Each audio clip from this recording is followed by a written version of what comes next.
ಕರ್ನಾಟಕದ ಬಹು ನಿರೀಕ್ಷಿತ ಮೇಕೆದಾಟು ಯೋಜನೆಗೆ ಸಂಬಂಧಿಸಿದಂತೆ ತಮಿಳುನಾಡು ರಾಜ್ಯವು ಮಾನ್ಯ ಸರ್ವೋಚ್ಚ ನ್ಯಾಯಾಲಯದಲ್ಲಿ ಸಲ್ಲಿಸಿದ ತಕರಾರು ಅರ್ಜಿಗಳು ವಜಾಗೊಂಡಿರುವುದು ಕರ್ನಾಟಕಕ್ಕೆ ಮಹತ್ವದ ಕಾನೂನು ಜಯವಾಗಿದೆ. ಈ ತೀರ್ಪಿನ ಹಿನ್ನೆಲೆಯಲ್ಲಿ ಯೋಜನೆಯ ವಿಸ್ತೃತ ಯೋಜನಾ ವರದಿಯನ್ನು ಶೀಘ್ರವೇ ಸಿದ್ಧಪಡಿಸಿ ಅನುಮೋದನೆಗೆ ಹಾಗೂ ಅರಣ್ಯ ಪ್ರದೇಶದ ಬಳಕೆಗೆ ಕೇಂದ್ರ ಸರ್ಕಾರಕ್ಕೆ ಪ್ರಸ್ತಾವನೆ ಸಲ್ಲಿಸಲಾಗುವುದು. ಎತ್ತಿನಹೊಳೆ ಸಮಗ್ರ ಕುಡಿಯುವ ನೀರಿನ ಯೋಜನೆಯ ಮೊದಲನೇ ಹಂತದ ಏತ ನೀರಾವರಿ ಕಾಮಗಾರಿಗಳನ್ನು ಯಶಸ್ವಿಯಾಗಿ ಪೂರ್ಣಗೊಳಿಸಿ ಲೋಕಾರ್ಪಣೆ ಮಾಡಲಾಗಿದೆ. ಎರಡನೇ ಹಂತದಲ್ಲಿ ಬಾಕಿ ಇರುವ 18.73 ಕಿಲೋಮೀಟರ್ ಉದ್ದದ ಕಾಲುವೆ ಕಾಮಗಾರಿಗಳನ್ನು ಶೀಘ್ರವೇ ಪೂರ್ಣಗೊಳಿಸಲಾಗುವುದು. ಹೆಚ್ಚುವರಿಯಾಗಿ ನೀರನ್ನು ಸಂಗ್ರಹಿಸಿ ಸದ್ಬಳಕೆ ಮಾಡಿಕೊಳ್ಳಲು ಕೊರಟಗೆರೆ ತಾಲೂಕಿನ ಒಡೆಯರಹಳ್ಳಿ ಸಮೀಪ 1.2 ಟಿಎಂಸಿ ಸಾಮರ್ಥ್ಯದ ಸಮತೋಲನ ಜಲಾಶಯವನ್ನು ನಿರ್ಮಿಸಲಾಗುವುದು. ಭದ್ರಾ ಮೇಲ್ದಂಡೆ ಯೋಜನೆಗೆ 5,300 ಕೋಟಿ ರುಗಳನ್ನು ಒದಗಿಸುವ ಕೇಂದ್ರ ಸರ್ಕಾರದ 2023-24 ಆಯವ್ಯಯ ಭಾಷಣದಲ್ಲಿ ಘೋಷಿಸಿದ್ದರೂ ಸಹ ಇಲ್ಲಿಯವರೆಗೂ ಕೇಂದ್ರ ಸರ್ಕಾರದಿಂದ ಯಾವುದೇ ಕ್ರಮವನ್ನು ಕೈಗೊಂಡಿರುವುದಿಲ್ಲ.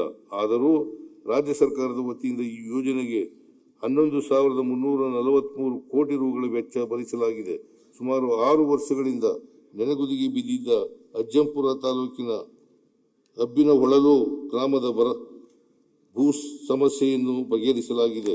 ಇದರಿಂದಾಗಿ 135 ಕಿಲೋಮೀಟರ್ ಉದ್ದದ ಚಿತ್ರದುರ್ಗ ಶಾಖಾ ಕಾಲುವೆ ಹಾಗೂ ಇದರಡಿ ಬರುವ ಫೀಡರ್ ಕಾಮಗಾರಿಗಳನ್ನು 2027ನೇ ಸಾಲಿನಲ್ಲಿ ಪೂರ್ಣಗೊಳಿಸಿ 157 ಕೆರೆಗಳನ್ನು ತುಂಬಿಸಲಾಗುವುದು. ಉತ್ತರ ಕರ್ನಾಟಕದ ಮಹತ್ವಾಕಾಂಕ್ಷೆ ಯೋಜನೆಯಾದ ಯುಕೆಪಿ ಸ್ಟೇಜ್ 3 ಯೋಜನೆಯಡಿ ಆಲ್ಮಟ್ಟಿ ಅಣೆಕಟ್ಟನ್ನು 519.6 ಮೀಟರ್ ಇಂದ 524.256 ಮೀಟರ್ಗೆ ಎತ್ತರಿಸುವ ಕಾಮಗಾರಿಯಿಂದ ಮುಳುಗಡೆಯಾಗುವ ಜಮೀನುಗಳು ಹಾಗೂ ನೀರಾವರಿ ಕಾಲುವೆ ಜಾಲಕ್ಕೆ ಅಗತ್ಯವಿರುವ ಭೂಸ್ವಾಧೀನ ಪ್ರಕ್ರಿಯೆಯಲ್ಲಿ ರೈತರು ಮತ್ತು ಸಂತ್ರಸ್ತರ ದೀರ್ಘಕಾಲದ ಬೇಡಿಕೆಗೆ ನಮ್ಮ ಸರ್ಕಾರ ಸ್ಪಂದಿಸಿ ಪರಿಷ್ಕೃತ ಒಪ್ಪಂದದ ದರಗಳನ್ನು ಅನುಮೋದಿಸಿದೆ. ಮುಳುಗಡೆಗೊಳ್ಳುವ ಖುಷ್ಕಿ ಜಮೀನಿಗೆ ಪ್ರತಿ ಎಕರೆಗೆ 30 ಲಕ್ಷ ರೂಪಾಯಿ ಹಾಗೂ ತರಿ ಜಮೀನಿಗೆ ಪ್ರತಿ ಎಕರೆಗೆ 40 ಲಕ್ಷ ರೂಪಾಯಿ ನಿಗದಿಪಡಿಸಲಾಗಿದೆ. ಒಪ್ಪಂದದ ಐತೀರ್ಪುಗಳ ಮುಖಾಂತರ ಜಮೀನುಗಳನ್ನು ಸ್ವಾಧೀನಪಡಿಸುವ ಪ್ರಕ್ರಿಯೆಯನ್ನು ಪ್ರಸಕ್ತ ವರ್ಷದಲ್ಲಿ ಪ್ರಾರಂಭಿಸಲಾಗುವುದು. ತುಂಗಭದ್ರಾ ಅಣೆಕಟ್ಟಿನ ಶಿಥಿಲಗೊಂಡಿರುವ 33 ಗೇಟ್ಗಳನ್ನು ಬದಲಾಯಿಸಿ ಹೊಸ ಗೇಟುಗಳ ಅಳವಡಿಕೆಯನ್ನು ಮುಂಗಾರು ಪೂರ್ವದಲ್ಲಿ ಪೂರ್ಣಗೊಳಿಸಲಾಗುವುದು.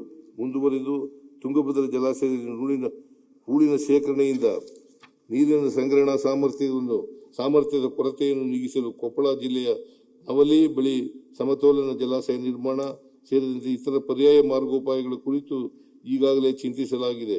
ಇವುಗಳಲ್ಲಿ ಸಮಯೋಚಿತ ಪರ್ಯಾಯ ಮಾರ್ಗದ ಕುರಿತು ನೆರೆಯ ಆಂಧ್ರಪ್ರದೇಶ ಹಾಗೂ ತೆಲಂಗಾಣ ರಾಜ್ಯಗಳೊಂದಿಗೆ ಸಮಾಲೋಚಿಸಿ ತುಂಗಭದ್ರಾ ಮಂಡಳಿಯ ಸಹಮತಿಯೊಂದಿಗೆ ಯೋಜನೆಯನ್ನು ಅನುಷ್ಠಾನಗೊಳಿಸಲು ತೀವ್ರತರವಾಗಿ ಪ್ರಯತ್ನಿಸಲಾಗುವುದು. ಮಹದಾಯಿ ಕಣಿವೆಯ ಕಳಸಾ-ಬಂಡೂರ ನಾಲಾ ಯೋಜನೆಗಳಡಿ ಅರಣ್ಯ ತೀರುವಳಿ ಪಡೆಯಲು ರಾಜ್ಯ ಸರ್ಕಾರವು ಕೇಂದ್ರ ಪರಿಸರ ಸಚಿವಾಲಯ ಮತ್ತು ರಾಷ್ಟ್ರೀಯ ವನ್ಯಜೀವಿ ಮಂಡಳಿಯಲ್ಲಿ 2 ವರ್ಷಗಳಿಂದ ನಿರಂತರ ಪ್ರಯತ್ನಿಸಿದ್ದರೂ ಈವರೆಗೆ ತಿರುವಳಿ ಲಭಿಸಿರುವುದಿಲ್ಲ. ಈ ಯೋಜನೆಗಳಿಗೆ ಈಗಾಗಲೇ ಗುತ್ತಿಗೆ ವಹಿಸಲಾಗಿದ್ದು ಕೇಂದ್ರ ಸರ್ಕಾರದಿಂದ ಅರಣ್ಯ ತೀರುವಳಿ ದೊರೆತ ಕೂಡಲೇ ಕಾಮಗಾರಿಗಳನ್ನು ಪ್ರಾರಂಭಿಸಲಾಗುವುದು. ಈ ವಿಳಂಬದಿಂದ ರಾಜ್ಯ ಸರ್ಕಾರ ಹೊರೆ ಹೆಚ್ಚಾಗುತ್ತಿದೆ.